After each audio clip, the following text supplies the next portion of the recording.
So my next guest is a senior solution engineer for Wiz, and he is amazing. What that basically means is he's just really good, super fucking good at cyber shit. Scott Fletcher, welcome. Thanks for having me. I'm glad you got that right after the fourth time. Thank you. It took me a little bit to get out, but you have been doing what you do in the cyber world, cybersecurity world, for how long? God, I don't like saying nearly 20 years because that really makes me sound old, yeah, but nearly 20 years. Yeah. Well, in that length of time, I look at it, have we evolved as a society to get better at learning about cybersecurity, or are we all fucked? Like, basically, are we what's going to happen? Are the nasty people getting better and we're just not really learning, or what's happening? Oh, that is a really tough question. I think we have evolved as a society in terms of what we understand about cybersecurity. Like 20 years ago, it never was mainstream. Like you'd never hear it on the news. You talk about strong passwords, people's eyes would glaze over. Yeah. I think they still glaze over for some of us, don't Yeah. they? Yeah, they really do. Yeah. But where we've kind of got to now, it is mainstream. I think things are getting better. The introduction of AI. But realistically, we're always in an arms race. And I guess you could look at it in a pessimistic way and say, yeah, we're all screwed. I think I like to look at it in an optimistic way that says you just need to be a little bit faster than the bear. Yeah. Right? So you don't need to be the best. You just need to be better than the bear that is chasing you. Yeah, it's interesting because there's not many people in my world I know that haven't been hacked. I've been hacked. It was one of the, and I talked to you about that. I know you called me, but and you even said your words were, "Wow, that would have caught me off guard as well." Mine was done on a site. I was on my banking site. A Dropbox came down. It said I had to update my security things with the bank. I put it through. 5 seconds later, when I pressed whatever it was, 5 seconds, my bank account was fleeced and all my money was gone. And that's a common thing now. When it happened to me a couple of years ago, there wasn't many people that I know who had that kind of had gone through that kind of experience. But now it seems like it's every week someone is getting hacked. Yes, and it's actually speeding up. So we see, like, over this, in the time that I've kind of been observing it, we've gone from attacking, traditional networks, so we're attacking, things were just on the internet, right? We then have kind of progressed to attacking applications, to attacking users, so the social engineering type things, the pig butchering scams, romance scams, another word for it. We're starting to go full circle again back to attacking applications with the introduction of AI and attacking systems. Claude Mythos, or Anthropic's Mythos model, has come out where they're saying, and it's been all over the news, people can just run this thing and it's going to find all these vulnerabilities. It is very good at that. Yeah. So we're essentially, like everything, we're going in a wave. Yeah, right. Where are people going to attack next? People are becoming more aware of the scams, though. Like we're sort of getting there. There was one that came through. My parents were in a retirement village, and Mum got one in the other day that said, you bought a trip on a boat cruise. We've got all your files and we've got everyone's information, and we've tapped into your computer, and we've had the camera on, and we've seen you doing masturbating in front of the camera. And this is my 84-year-old mother, right? And she's like, "What is this? Are they trying to get money out of us?" I said, "Well, firstly, you're probably not masturbating in front of the camera." Well, I hope you're not. I don't know whether you are or not, but I hope not. Did you know what I mean? And so those kind of things, I listened to that and read it. I read the spam message, and I thought, well, that's a bit dated. That's kind of the scams which were happening like 5-6 years ago.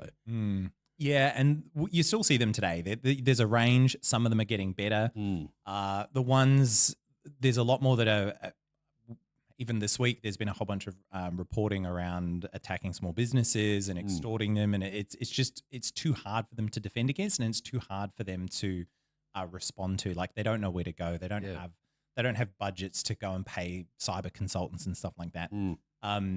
You do see, though, that the upper echelon, so the ones that are really targeting high-profile people, high-profile companies for gain, and we've been seeing that around supply chain attacks. And for those who have no idea what a supply chain attack is, it's no different than when you couldn't get your toilet paper in COVID. When you build software, or the software that's we're using here for the mics, cameras, whatever, That's built by someone who then builds something else. Yeah, And right. you end up with this long chain of things that depend on other things. And what's happening now is people are actually going back to the source. So they're targeting developers, they're Yep. targeting like the things, the open source packages that then build Apple and build, Yeah. Microsoft stuff and everything that runs the internet as we know today. So if you compromise something early, you essentially compromise everything downstream as well. And that's, I guess, where the impact is being felt more broadly. Is your job getting harder now with AI? Is AI making it easier for the hackers, or is it making it easier for you guys? So I actually was on stage not long ago in the great AI debate. And in fact, I originally thought, coming from a pen testing, like offensive security background, I thought, I'll join the red team. Then I remembered I work for a company that sells security solutions and software Right. that is designed to protect. So I thought, maybe I should join the blue team. So I joined the blue team. The blue team won. Right. And our argument was very much attackers. Everyone likes a good doom and gloom story. They Yep. love post-apocalyptic movies, and myself included. But you think about it, and it's like, well, attackers, what have they got? They've got information that says, like, we know who you are, we know kind of what you're about, but they're very much blind. So when they're attacking you, they're attacking without the context and the understanding about how would they go about attacking you. If you're a defender or you're the person trying to defend against these types of attacks, you've got the context, you know where everything is, you know what's exposed to the internet. You've got all the time in the world to prepare for these types of attacks. So we would argue, and in fact, we successfully argued on stage that, if you're the defender, you have the upper hand. So Right. I That makes me happy. well, what's the alternative? You're going to be dismal and not get out of bed in the morning?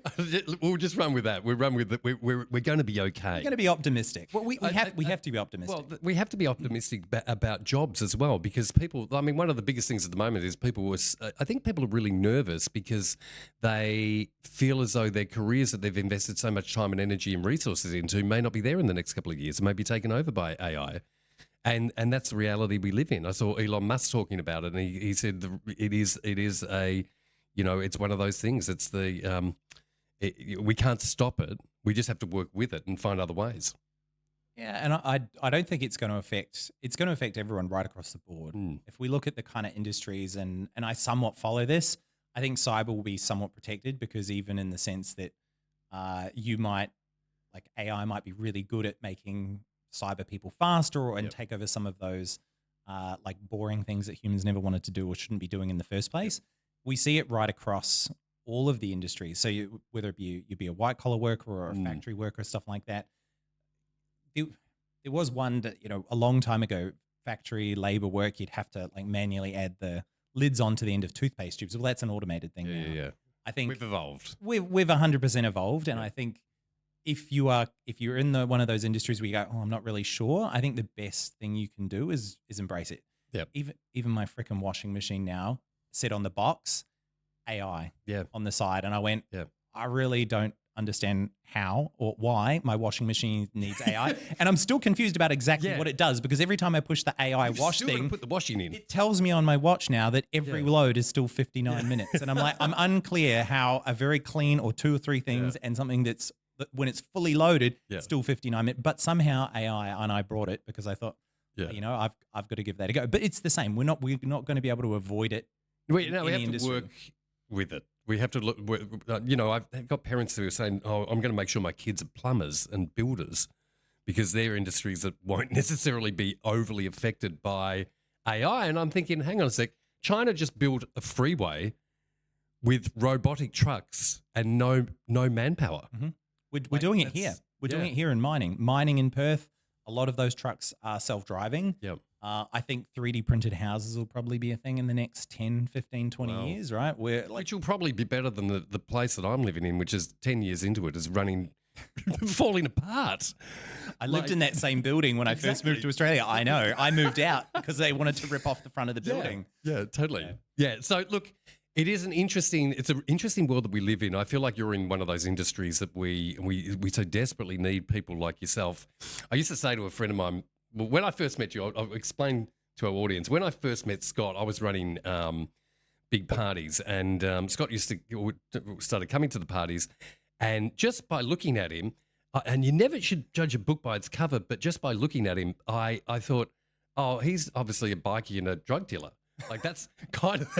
I had fewer tattoos then, but I still had tattoos. And that's kind of what I thought. But and then he kept coming to the events, and then a mate said, "Oh yeah, Scott's a good looking dude, isn't he?" And I go, "Oh, the drug dealer," and he goes, "No, he's a cybersecurity expert." And I was like, "Oh shit." Yeah, so the judgment is real, people. The judgment is real. Judgment is real. But you've been doing it a long, long time. Where did your fascination for computers? How old were you when you started to really get your teeth into it? I think. Look, I first had. Well, for those of you who look at how old I am very shortly, my first computer was like a Windows 95 computer. I had relatives that had like a Commodore 64. Yeah. And some DOS computers before then. But yeah, the one that we first had in our family home was a Windows 95. Yeah. Did you just love it? Was it something that you were drawn to? I was really enjoying the games at the time. Yeah.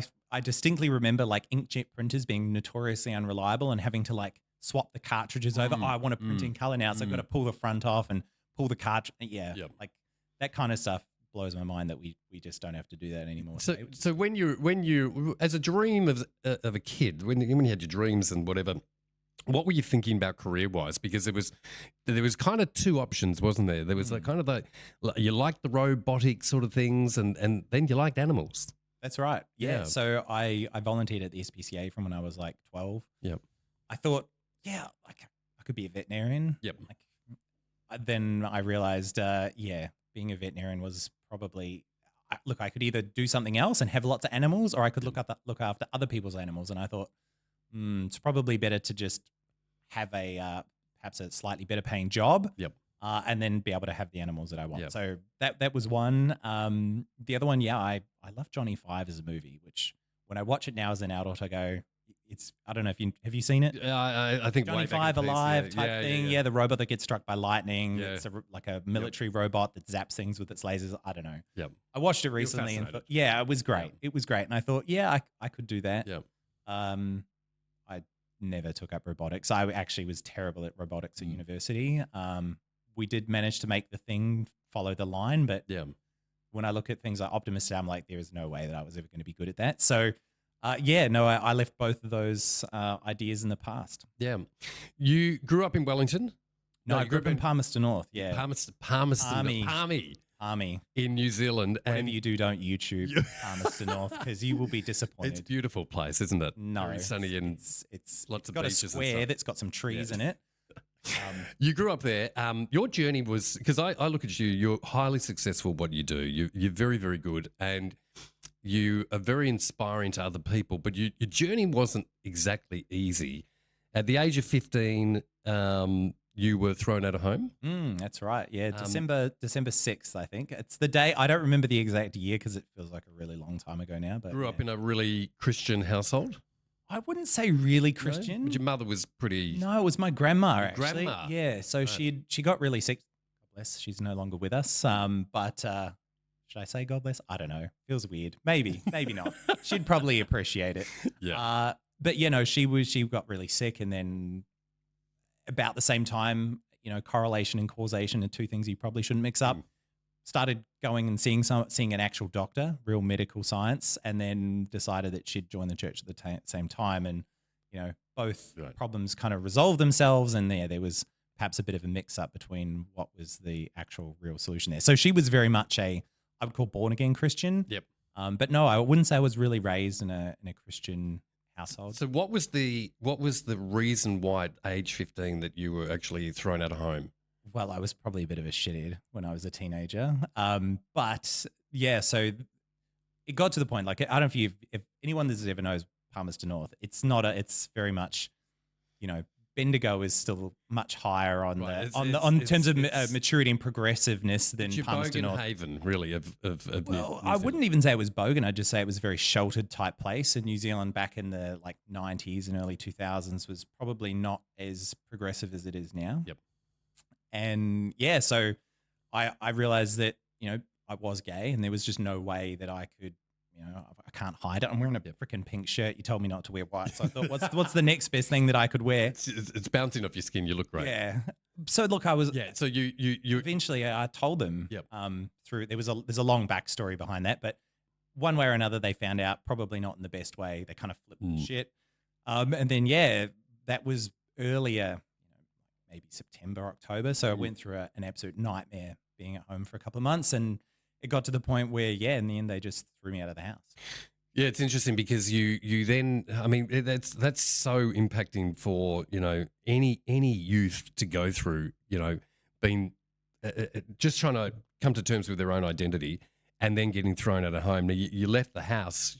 Your mother had a couple of garbage bags of your belongings and basically sent you on your way. Is that right? Pretty much. Yeah. Yeah, that's right. I carried the stuff out in plastic shopping bags. Yeah, and so then you end up couch surfing on friends.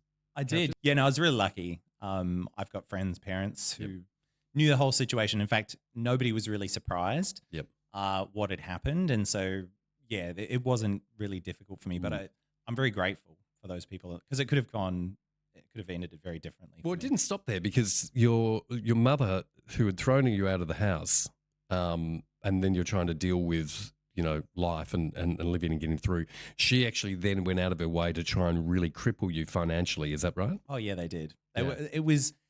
There was a lot of, because I think you asked what were those dark moments, and for me, I think there was it wasn't one specifically. It was just a lot of a dark time. Death by 1,000 paper cuts. Yeah. That's the way to look at it. And then over time, you just realize it wasn't enough, and I'm gonna, our friend Matt.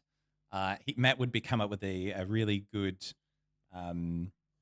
what's the word? There's a really good theory behind this that talks about, you recover from things faster if it's one big event all at once versus if it's lots of small things over time. And it really was that for me. There was a lot of trying to discredit me with school, with friends, with my employer. So I worked at a shop that sold pet food and pet accessories. There was just lots of things where they tried to negatively impact my life. Which would have been so difficult at the time. For you as a young, 15, 16-year-old kid, having to go through that. I mean, I coach kids that age and they are not able, none of them would be able to survive, being thrown out of home. You obviously have always been a survivor, like a fighter and a survivor. That's why I've always looked at you. You've battled some really big moments and overcome a lot of stuff and have gone on to be incredibly successful. But that time must have been hideous. Or I was just really naive to the problem. Like I've thought about it and gone, did I think it was that hard? Like I understand it could be really, really difficult for a lot of people. I think having the right people in my life at the time, who I'm still friends with today. Like I've got these friends from high school. I still talk to their parents.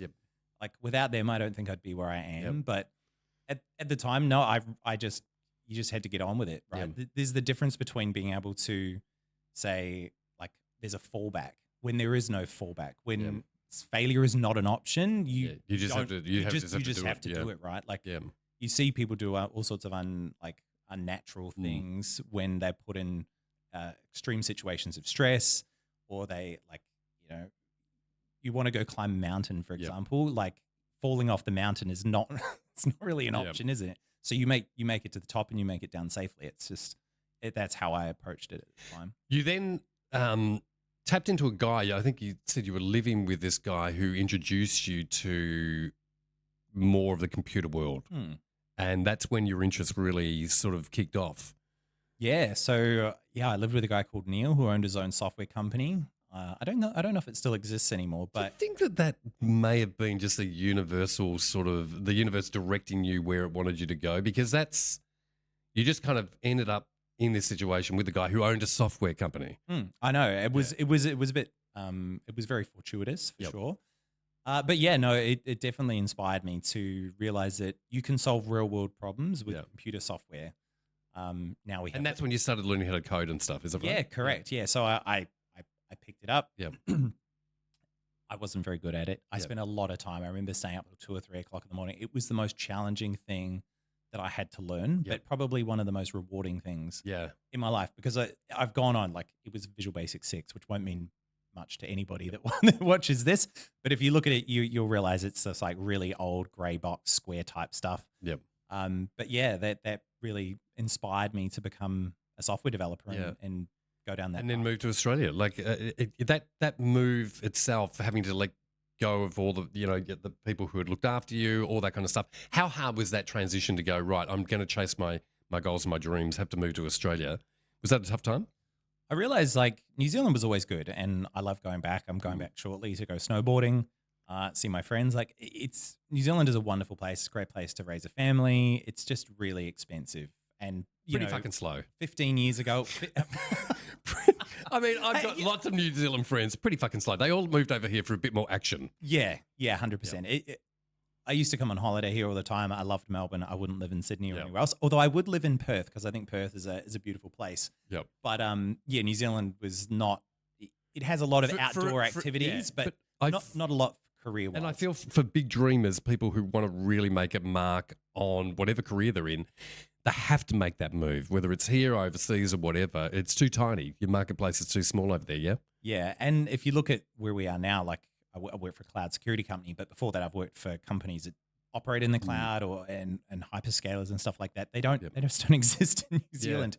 They just don't. Like I think Amazon or Microsoft is about to open a data center there, but it's just too small of a market. Yeah. So they just say, oh, well, New Zealand can use Australia. So yeah, I guess certain industries and certain careers, if you really want to progress, like American companies will have Australian offices, or they'll have offices out of Singapore, but very, very rarely will they have an office in Auckland. Yep. You've done some incredible, I think, with your mind too, because I have never asked you this actually. Are you ADHD? Oh, I have no idea. I do feel like you are, but I feel like sometimes, why have we never talked about this? Anyway, I don't know. Anyway, I feel like you have done some very interesting things. But for someone who, like I said, I've always thought that when you are in the computer world, that most people are really nerdy. Like I'm still really nerdy. I don't think you get away from it. There's an edge to you too. You ride motorbikes, you skydive, you've jumped out of planes. You were in Mr. Gay World. Yeah, that was a while ago. Yes. What was that experience like? Look, at the time, Because I've never seen you as a massive extrovert. You're an introvert. So getting up there and putting yourself out there like that must have been an interesting experience. I call myself an introverted extrovert. So I'll do it when there's a need to do it right. for a purpose, like getting on stage. Yeah. You can do it, but you don't love it. Yeah. Some people, a bit like yourself, I think, derive energy from being extroverted and being around people. I will do it for a short period of time, but my battery drains faster than my iPhone. You're happy to your iPhone, actually, because you walk around with a battery pack all the time.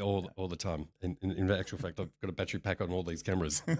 But yeah, interesting things that you did. Do you find that because a lot of the time, your work, you are in front of a computer the whole time. Like, is that, would I say probably 80% of your work is that? Yes. I like to do in-person stuff with customers. So we run a lot of workshops at Wiz. There's quite a bit of travel that's involved, right? But it is a lot of sitting in front of a computer. Do you feel like your brain just goes, well, I need to jump on a jet ski or a whatever, just a release? Yeah. I sit, you know what I'm like. I sit in front of the computer for 5 seconds. My attention span can hold for like 30 seconds. I've got to get the fuck out of there and do something. Yeah, I struggle when I have to think about things like start to finish. That's why like computer software was good, because when you write a computer program, you don't write top to bottom. You don't write 1,000 lines or 10,000 lines of code 1 to 10,000. You write 1 to 5, and then you might write a bit like lines 800 to 100. I'm obviously simplifying it, but you might write a bit that does something, and then you tried to another explain it to me one day and show me the coding. I was just like, and I'm dyslexic, so there was things just going everywhere. And you don't need to be great at coding anymore. You can ask AI to write code for you. So if you've got an idea, do you think it's a good, things like coding and whatever? I mean, with AI, it's changing. Is the cyber world a good profession to get into for people at this point in time? Yes. Yep. 100. I like it.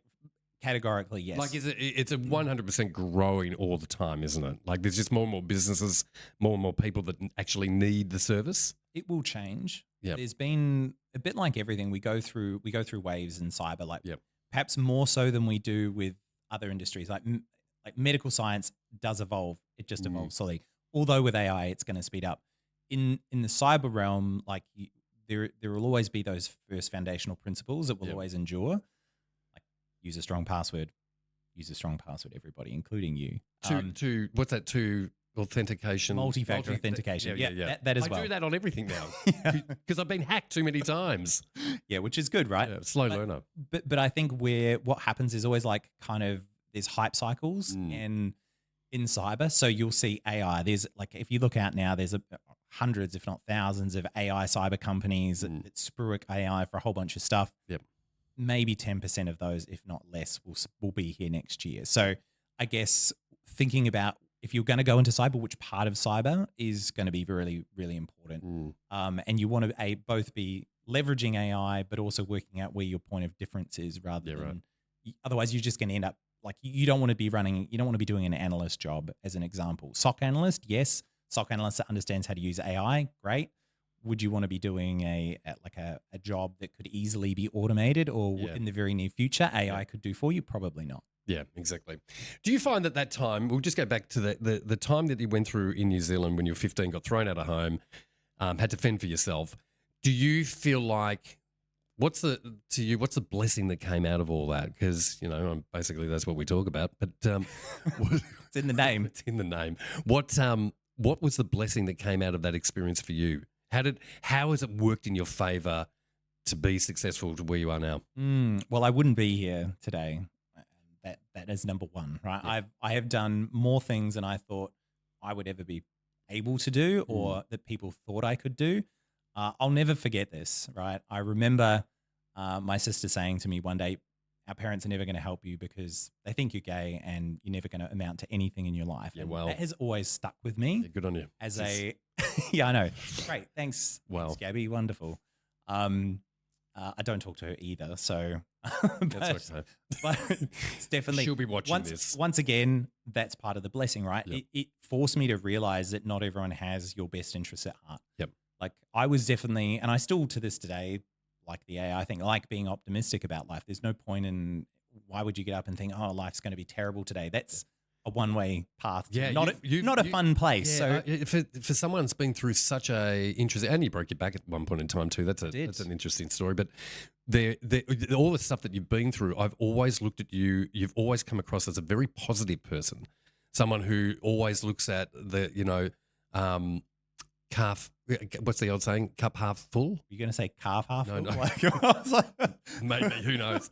But you've always looked on the positive side of everything. Well, you have to. Yeah. Like, well, why? Yeah. We only have one life. It's actually not very long. If I'm actually going to go see Brian Cox, the astrophysicist, on Friday. Oh wow, that's right up your and alley. when 100%. Like I said, really nerdy. I'm going to the pub. But you do you, boo. Yeah, but I watch a lot of Star Talk with Neil deGrasse Tyson. When you realize that space is so vast and so massive, you realize that your life is actually very insignificant and very small. Yeah. Why would you choose to live any day that's not like positive? Exactly. If you're not enjoying it and you're not enjoying what's going on with life, 100%. You need to change something. 100%. There's too many miserable people living this life and day after day thinking they've got copious amounts of fucking time where they don't. And my way of looking at it is if you're not waking up every single day and finding some purpose and some joy, then what are you doing? Like nothing is that bad that we can't sort of fight through it and get to the other side where there is good things. Yeah. And you're a classic example of that. Yeah, well, you can either find a way or you can find an excuse. Yeah, there you go. And in fact, I'm not even going to coin that phrase. That was actually, I was talking to someone before I came on the show. Oh, really? They said it to me. I'm like, I'm 100% going to use that today. I love Uber drivers with their words of wisdom. So your next part of your journey is where do you see stuff going? Because you're already hugely successful. What happens from this point? That's a really good question. I don't know. That wasn't in the list of questions you were going to ask me today. I hadn't really thought about that one. On the spot. I don't know. I think for me, like because it is a growing business. But where do you see? Because the company that you're with is Wix. Wix. Wix. No, Wix. it's not Wix. Wiz. Wix. Wix makes websites, Dean. That's right. Wiz does cloud security. Wiz Right, just got brought by Google, though. So I'm almost there. I was almost there. But where do you see yourself going? I don't know. I really enjoy what I'm doing at the moment. So I always want to make a difference. So being able to make a difference can mean different things to different people. I think Wiz actually solves some really good problems for customers. I get to work with some great names and some great brands in Australia. Like being able to actually help businesses be more secure, do things faster, that actually has a direct impact on people's lives day to day, both from not just the people that work in those companies, but like you described yourself, if a company is more secure, then the services and applications they build are more secure. So us as just the general population. Do you feel like this desire to want to help people on that massive scale has come from the fact that you went through what you went through when you were 15? Maybe. I don't know. Is it too deep? Yeah, way too deep. I haven't had enough coffee yet. No, but I'm just saying, like, I feel like you have always been that person that just wants to help other people. And for someone who went through that massive change of life way back in the piece, I feel like that stemmed from there. Possibly. Yeah. And I think people, if they were to give me advice nowadays, I'd say stop saying yes to so many things, right? Because you say yes to too many things and then you end up putting the stress on yourself. So I'm trying to get better at that, but I'm still terrible. Yeah. Well, listen, I wish you all the best for what you take on next, whatever it is. And you've always been such great help for me with the tech side of my life because I am so bad at it. You've gotten better. I'm actually impressed. You said this all up yourself. Myself, but it's. But I learnt most of this from you, all this kind of stuff. So I can't thank you enough. And I've always said to other people, thank God you have a moral compass, because quite frankly, if you didn't, we'd all be fucked. Like the world would be if you were an evil piece of work, none of us would survive it. But because you're fighting for good, we're very blessed to have you in our world. Oh, thanks, Dean. I appreciate that. No worries. Thank you for your time, Scott Fletcher. Thanks, Dean. Blessings and Bullshit is sponsored by St Kilda's best kept secret, the Hive Milton House co-working space. Amazing staff, rooftop views, incredible community, and a workspace that actually makes you want to show up. Look them up.